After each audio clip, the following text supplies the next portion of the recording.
কাশ্মীর এবং জম্মু ভারতবর্ষের অবিচ্ছেদ্য অংশ। ইতিহাস তাই বলে, ভূগোল তাই বলে। আসলে পাক অধিকৃত কাশ্মীর শব্দটাই অত্যন্ত আপত্তিজনক। যুগ যুগ ধরে জম্মু কাশ্মীর ভারতে। রাজা gulab Singh purchase Kashmir valley for rupees একক, দশক, শতক, হাজার, অযুত, লক্ষ, ৭৫ লক্ষ টাকা দিয়ে কাশ্মীর ভ্যালিটা কিনে নেয়। আসলে কলহানে এই সুপ্রাচীন সুপ্রসিদ্ধ কাব্যগ্রন্থ এটাই প্রমাণ করে যে কাশ্মীর এবং জম্মু কাশ্মীর আসলে ভারতের অবিচ্ছেদ্য অংশ। জম্মু কাশ্মীর আসলে ভারতের, এ বিষয়ে কোনো সংশয় নেই। প্রাকৃতিক সম্পদ বিক্রি করার লোভে এবং তার সঙ্গে সঙ্গে নিজের এলাকার বাইরে গিয়ে অধিকার করার মনোবৃত্তি পাকিস্তান চেষ্টা করছে।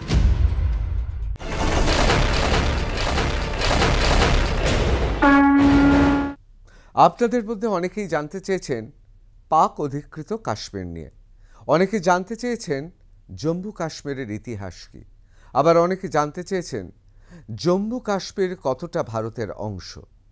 এক কথায় উত্তর, ভারতবর্ষের অবিচ্ছেদ্য অংশ। যুগ যুগ ধরে জম্মু কাশ্মীর ভারতের। সেখানকার সংস্কৃতি, সেখানকার ঐতিহাসিক নিদর্শন, সেখানকার স্থাপত্য এবং ভারতীয় সাহিত্যে জম্মু কাশ্মীর আসলে ভারতের, এ বিষয়ে কোনো সংশয় নেই। ইতিহাস কি বলে, ভূগোল কি বলে, আর এই মুহূর্তে জিও পলিটিক্সে অর্থাৎ ভূ রাজনীতিতে কোন পক্ষে অর্থাৎ কোন দিকে ইঙ্গিত করছে, সমস্ত প্রশ্নের একটাই উত্তর, জম্মু কাশ্মীর সর্বতোভাবে ভারতবর্ষের অবিচ্ছেদ্য অংশ। আজকে আপনাদের খুব পরিষ্কার করে আমি দেখিয়ে দেব যে ইতিহাস অর্থাৎ জম্মু কাশ্মীরের ইতিহাস কি বলছে। আমি দেখিয়ে দেব যে মধ্যযুগের ইতিহাসে এবং তারও আগে ৮,০০০ যে কবিতা লেখা হয়েছে, সেই কবিতাতেও জম্মু কাশ্মীর নিয়ে কী লেখা হয়েছে। সুতরাং আজকের এই এপিসোডে আপনাদের জম্মু কাশ্মীর, পাক অধিকৃত কাশ্মীর এবং তার সঙ্গে সঙ্গে গোটা বিষয়টা নিয়ে আপনাদের চোখ খুলে যাবে। আমি জানি আপনাদের মধ্যে অনেকেই জানেন, আসলে আমরা অনেকেই এই বিষয়টা জানি, কিন্তু কিছুটা আবছা। আজকে পুরো বিষয়টা পরিষ্কার করে দেব। আমি ঋতব্রত ভট্টাচার্য, শুরু করছি Ranakshetra. The history of Jammu and Kashmir, অর্থাৎ জম্মু কাশ্মীরের ইতিহাসটা কি। দেখুন, আমি প্রথমেই চলে যাব একটি বই। এই বইটি অত্যন্ত বিখ্যাত। কেন বিখ্যাত? তার কারণ কলহানের রাজতরঙ্গিনী অত্যন্ত গুরুত্বপূর্ণ কাশ্মীরকে জানার জন্য। কিন্তু এই বইটা কি কাশ্মীরের ইতিহাস? না, আসলে এই বইটি সাহিত্য এবং কবিতায়, কবিত্বময়ভাবে অত্যন্ত সুচারুভাবে একের পর এক কবিতা লেখা হয়েছে। ছত্রে ছত্রে রয়েছে কাশ্মীর, ছত্রে ছত্রে রয়েছে ভারত, আর ছত্রে ছত্রে রয়েছে হিন্দু ধর্ম। দেখিয়ে দেব। Problematizing Rajatarangini, abstraction in Kashmir history.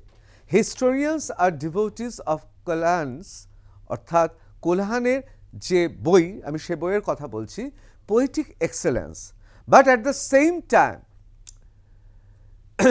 রেটিয়েন্স to the appropriation of this poetry as history.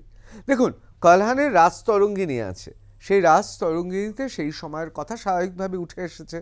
ধরুন, এই মুহূর্তে দাঁড়িয়ে কলকাতায় যদি একটি চলচ্চিত্রের শুটিং হয়, তার কাহিনী যাই হোক না কেন, তার আউটডোরে এমনকি ইনডোরেও আপনারা যে উপাদানগুলো দেখবেন, সেই উপাদানগুলো তো মিথ্যে নয়।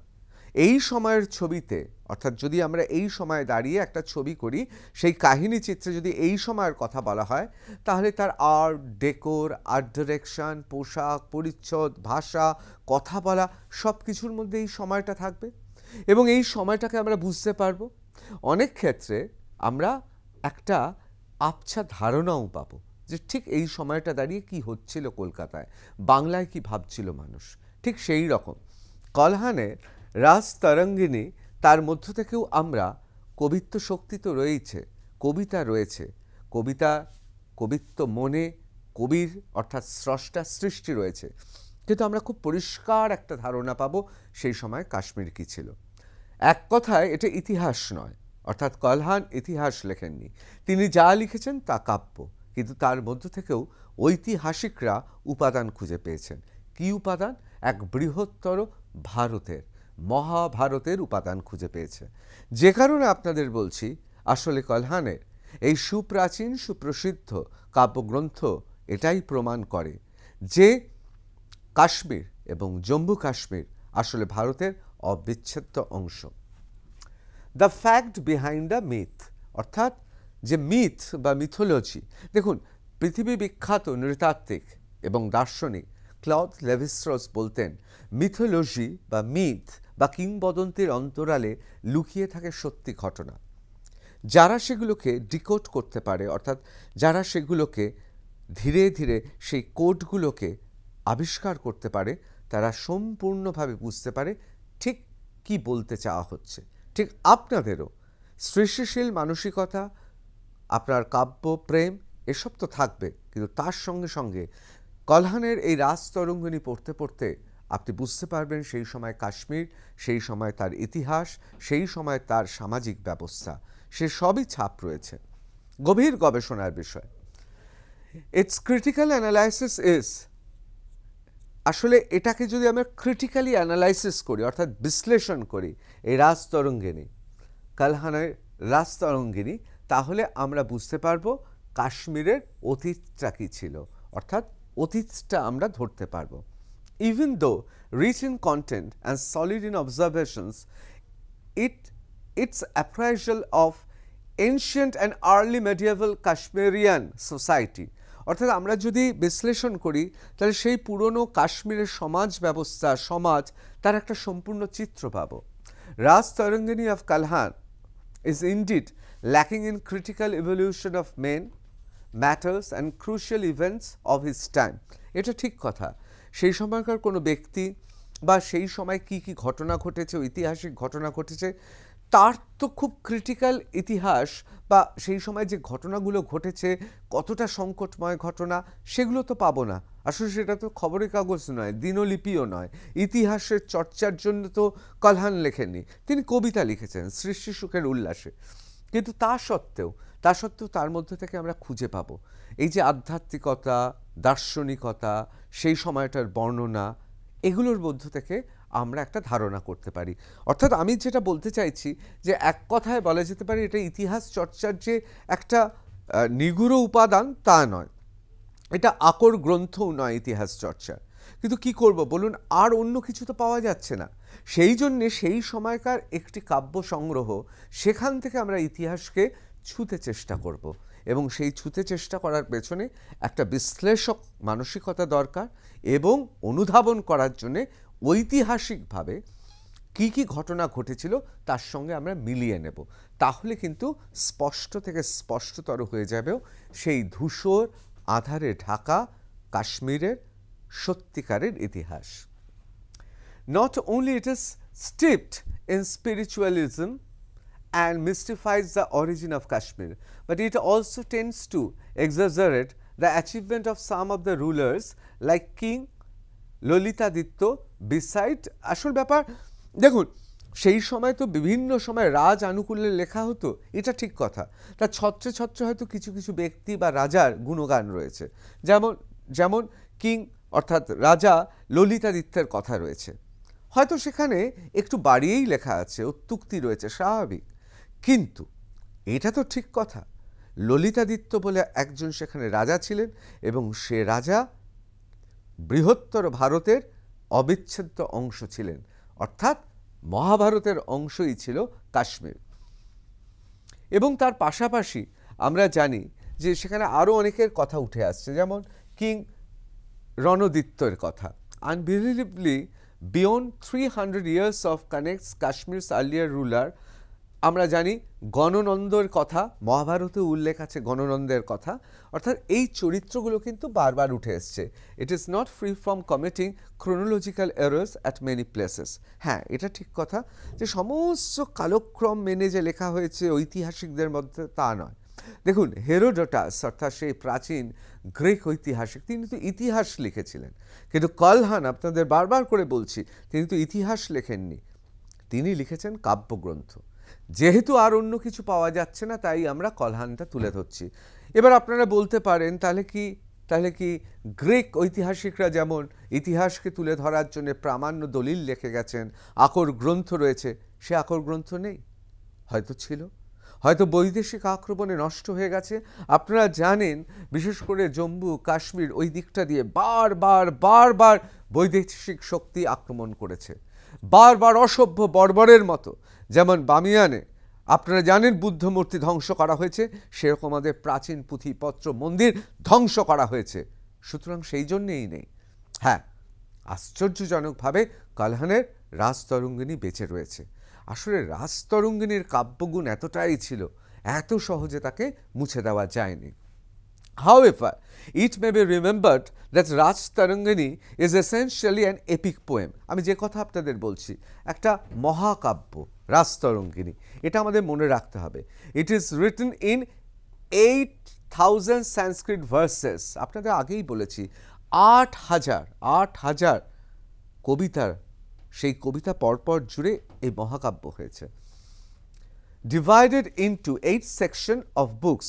এই গোটা রাজতরঙ্গিনী লেখা কিন্তু সংস্কৃত ভাষায়, এবং এই বইটির মধ্যে আমরা বিভিন্ন ধরনের রূপক পাই, এবং সেই রূপকগুলোকে যদি সেগুলোকে আমরা সংকেতগুলোকে উদ্ধার করি, তাহলে একটা কাশ্মীরের পূর্ণাঙ্গ ছবি পাবো। আর তার সঙ্গে সঙ্গে বিখ্যাত সেই সব স্থাপত্যগুলো তো আছেই, যার নিদর্শন আজও প্রমাণ করে কাশ্মীর ছিল ভারতের এবং হিন্দু ধর্মের অন্যতম জ্ঞান চর্চার ক্ষেত্রে। শুধু কি কালহান, অনেকে রয়েছেন। আমি আর সম্পূর্ণ ইতিহাসে গেলাম না, তার কারণ অনেকে রয়েছেন, কার নাম বলবো। সেখানে এমন সমস্ত মুনি ঋষিরা দীর্ঘদিন ধরে বিভিন্ন ধরন গ্রন্থ রচনা করে গিয়েছেন, কখনো শ্রুতিতে, কখনো লিখন রূপে, এবং তা আজও ভারতবর্ষের বিভিন্ন জায়গায় ছড়িয়ে ছিটিয়ে আছে।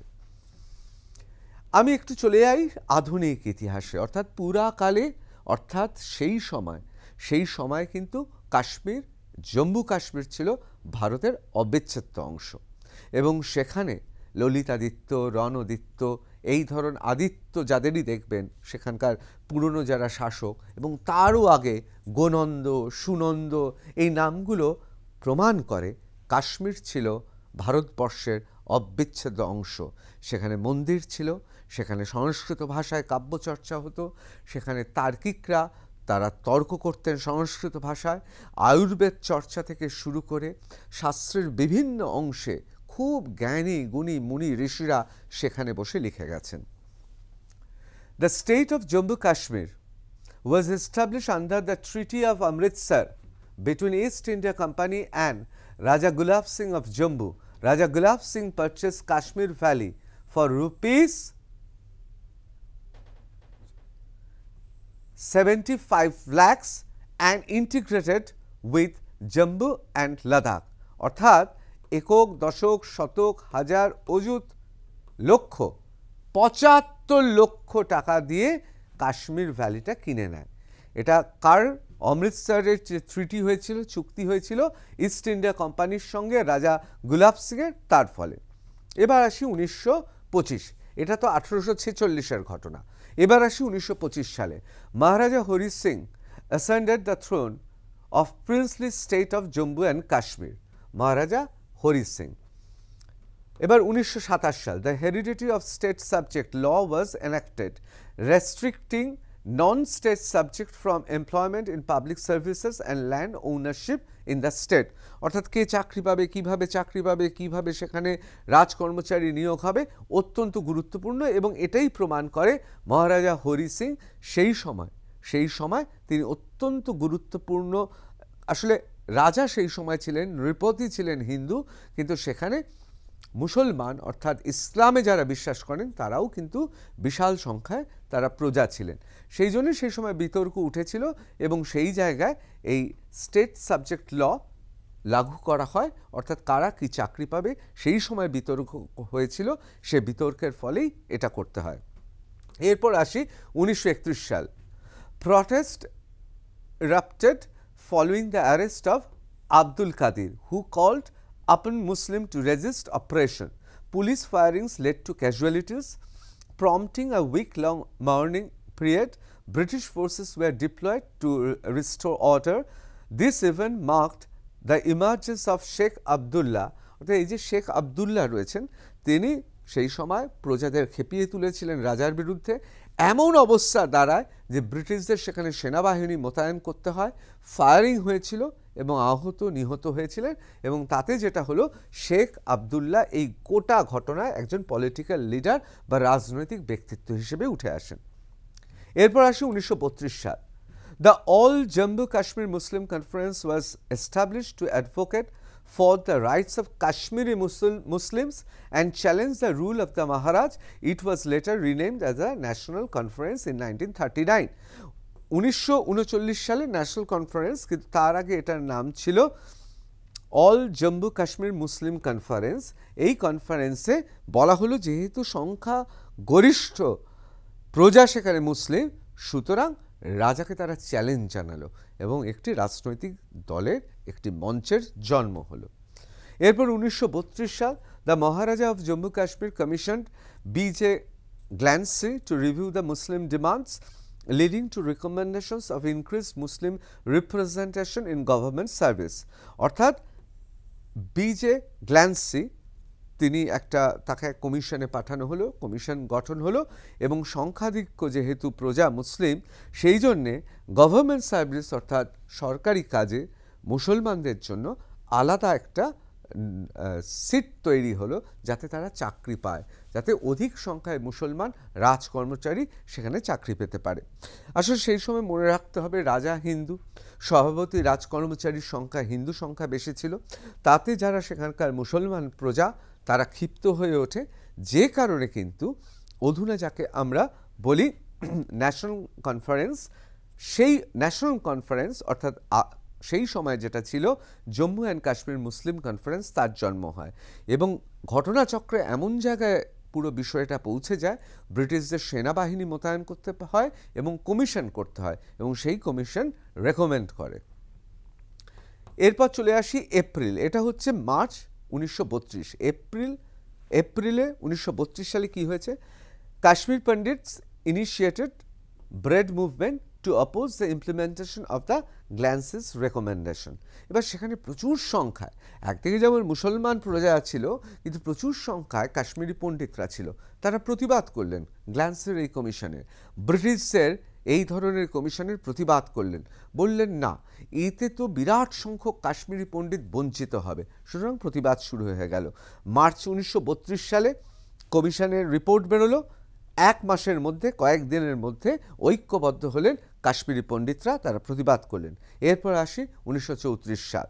The maharaja granted a constitution establishing a legislative assembly but it lacked significant power. সেখানে একটা বিধানসভা তৈরি হলো, কিন্তু এর ক্ষমতা সীমাবদ্ধ ছিল। এটা 1934 সাল। এরপরের ইতিহাস কি বলে? The Muslim conference was renamed as national conference and, এবং ইন্ডিয়ান ন্যাশনালিস্ট মুভমেন্টের সঙ্গে, অর্থাৎ জাতীয়তাবাদী যে গোটা দেশ জুড়ে সেই সময় আন্দোলন হচ্ছে তার সঙ্গে জুড়ে গেল, অর্থাৎ ন্যাশনাল কনফারেন্স জুড়ে গেল ইন্ডিয়ান ন্যাশনালিস্ট মুভমেন্টের সঙ্গে, ভারতের জাতীয়তাবাদী আন্দোলনের সঙ্গে। আসলে কেন? তার কারণ তারা চাইছিল রাজতন্ত্র থেকে নিষ্কৃতি পেতে, এবং খুব স্বভাবতই সেই সময় গোটা দেশ জুড়ে ব্রিটিশদের বিরুদ্ধে প্রতিবাদ উঠছে, সুতরাং খুব সহজভাবে তারা ভাবলো ব্রিটিশরা চলে গেলে রাজতন্ত্র চলে যাবে, এবং সেই কারণে ন্যাশনাল কনফারেন্স তারা ইন্ডিয়ান ন্যাশনালিস্ট মুভমেন্টে অর্থাৎ ভারতের জাতীয়তাবাদী আন্দোলনে তারা চলে এলো। এরপর কি হলো? সেপ্টেম্বর 1939 সালে the Maharaja enacted the Jammu Kashmir Constitution Act, laying a constitutional framework. However, both National Conference and Muslim Conference found it inadequate. তাহলে মহারাজা কি করলেন? মহারাজা আরও একটা সংবিধান তৈরি করলেন। সেই সংবিধানে বলা উচিত যে একটি আইন তৈরি করলেন, যাকে বলছে জম্মু কাশ্মীর কনস্টিটিউশন অ্যাক্ট। কিন্তু ন্যাশনাল কনফারেন্স এবং মুসলিম কনফারেন্স বলল না, এই একটা সম্পূর্ণ নয়, তারা মেনে নিতেই চায় না। কাশ্মীরি পণ্ডিতরা তারা বঞ্চিত হচ্ছে, আবার অন্যদিকে সংখ্যাগরিষ্ঠ সংখ্যায় যেহেতু সেই সময় বেড়ে গেছেন যারা ইসলাম ধর্মাবলম্বী, তারা বলছেন যে না, আমরা মানব না।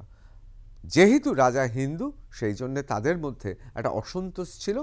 সব মিলিয়ে রাজা বলছে আমি আমার রাজকর্মচারী রাখতে পারবো না। একই মানে একটা বৈষম্য, একটা তীব্রভাবে ধর্মকে হাতিয়ার করে বৈষম্য সৃষ্টি হলো। এবং অনেকে বলেন ব্রিটিশ আসলে এটাই চাইছিল, ব্রিটিশ চাইছিল এটাই, তাহলে জম্মু কাশ্মীর দুর্বল হয়ে যাবে। এরপর 1940 সালে the Lahore resolution was passed by all India Muslim League advocating for independent states where Muslims were in a majority. Lahore রেজলিউশনে কি হয়েছিল? অল ইন্ডিয়া মুসলিম লীগ বলল যেই যেই রাজ্যে মুসলিমরা সংখ্যাগরিষ্ঠ সেইখানে ঘোষণা করতে হবে, সেখানে ঘোষণা করতে হবে, সেই স্টেটগুলোকে বলতে হবে মুসলিম স্টেট। শুরু হয়ে গেল 1940। এবার 1940 খুব গুরুত্বপূর্ণ, কারণ আপনারা মনে রাখবেন মোহাম্মদ জিন্নাহ পরে হাতিয়ার করেছিলেন যে টু নেশন থিওরি। আজকে পাকিস্তানের ইসলামিক সন্ত্রাসবাদী ঊর্ধ্ব পরহিত সেনাপ্রধান এই 1940 সাল থেকে শুরু হয়ে যাওয়া টু নেশন থিওরির কথা বলছে। সেই থিওরি কি বলছে? হিন্দু এবং মুসলমান সম্পূর্ণ আলাদা, সামাজিকভাবে তারা আলাদা, খাদ্যাভ্যাসে আলাদা, চিন্তা ভাবনা উচ্চাশা সমস্ত কিছু আলাদা। সুতরাং যারা মুসলমান যেখানে সংখ্যাগরিষ্ঠ সেই স্টেটগুলোকে বলতে হবে মুসলিম সংখ্যাগরিষ্ঠ স্টেট। এবং মুসলিম লীগ সেই সময় 1940 সালে তীব্রভাবে এই কথাটাই বলল, যে যে স্টেটে মুসলমানরা সংখ্যাগরিষ্ঠ সেই স্টেটে তাদের অধিকার বলবৎ থাকবে। এরপর কি হলো? April May 1943 the Muslim conference was received a counter force to Sheikh Abdullah's national conference. এবং তা যা হয় আর কি, নেতৃত্ব নিয়ে লড়াই হলো নিজেদের মধ্যে। এবং একদিকে ন্যাশনাল কনফারেন্স, অন্যদিকে রয়েছে আমরা জানি মুসলিম লীগ। তারপর 1944 সাল Muhammad Ali Jinnah addressed a public gathering in Srinagar organized by the National Conference. His remarks about the Indian Muslim solidarity caused a rift between him and Sheikh Abdullah. এরপর তো জিন্নার প্রবেশ ঘটল এবং সেখানে শেখ আবদুল্লাহ এবং জিন্নার মতপার্থক্যও হলো এবং সব মিলিয়ে বেশ তালগোল পাকিয়ে গেল গোটা আন্দোলন।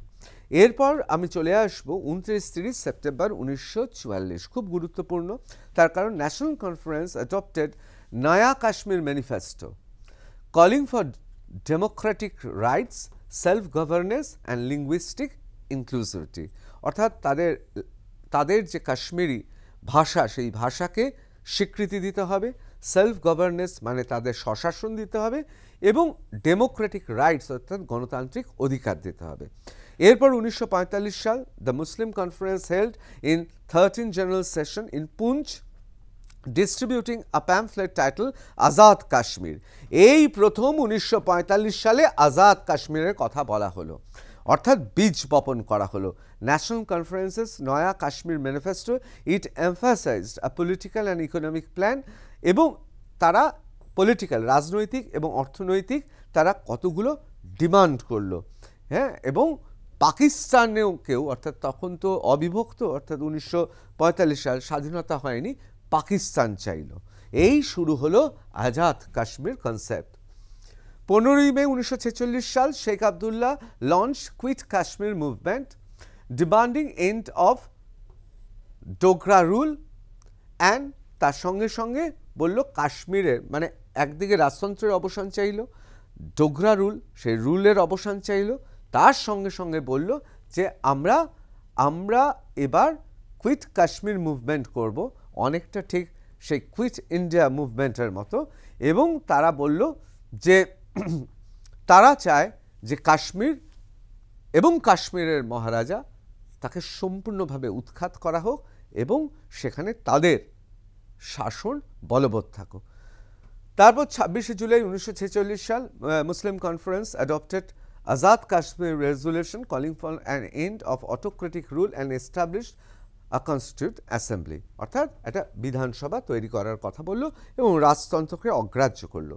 1946-47 সালে কি হলো? Political unrest এসকালেটেড in Poonch Jammu influencing larger Kashmir dispute. শুরু হয়ে গেল গণ্ডগোল 1946-47। সেই সময় দেশের বিভিন্ন প্রান্তে গণ্ডগোল হচ্ছে, বিভিন্ন প্রান্তে সে সময় আমরা জানি যে বিভিন্ন ঘটনা ঘটেছে। এই কলকাতাতে 1946 সালে কি হয়েছে সবাই জানে, দাঙ্গা।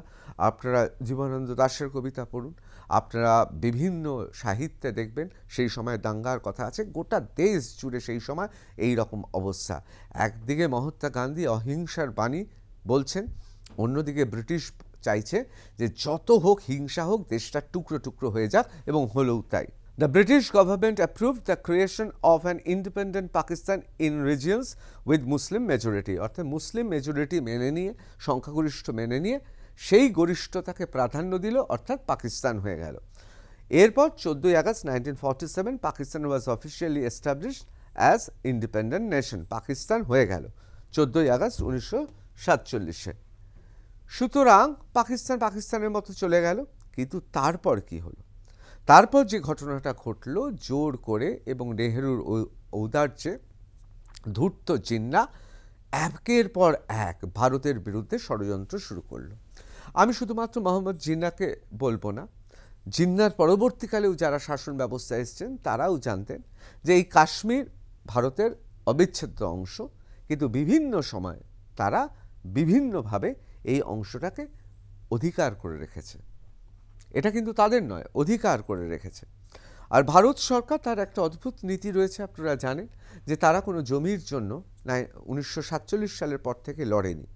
যতবার যুদ্ধে জিতেছে নিজে কিছু নেয়নি। 1971 সালে পাকিস্তানকে দুটুকরো করে দিয়েছি আমরা, কিন্তু আমরা এক ছটাক জমি চাইনি। এটাই ভারত। এই ভারত বৈচিত্র্যের মধ্যে ঐক্য। আসলে পাকিস্তান, পূর্ব পাকিস্তান, পশ্চিম পাকিস্তান অর্থাৎ বাংলাদেশ এবং পাকিস্তান, এদের জন্মই হচ্ছে ধর্মীয় কারণে। এরা ধর্মের প্রতি, পাকিস্তান, বাংলাদেশ অর্থাৎ তৎকালীন পূর্ব পাকিস্তান। কিন্তু আমরা ভারত, আমরা গণতান্ত্রিক, আমাদের সংবিধান আছে, আমরা সমস্ত ধর্মকে শ্রদ্ধা করি, এবং শুধু তাই নয়, আমরা বৈচিত্র্যের মধ্যে ঐক্য খুঁজি।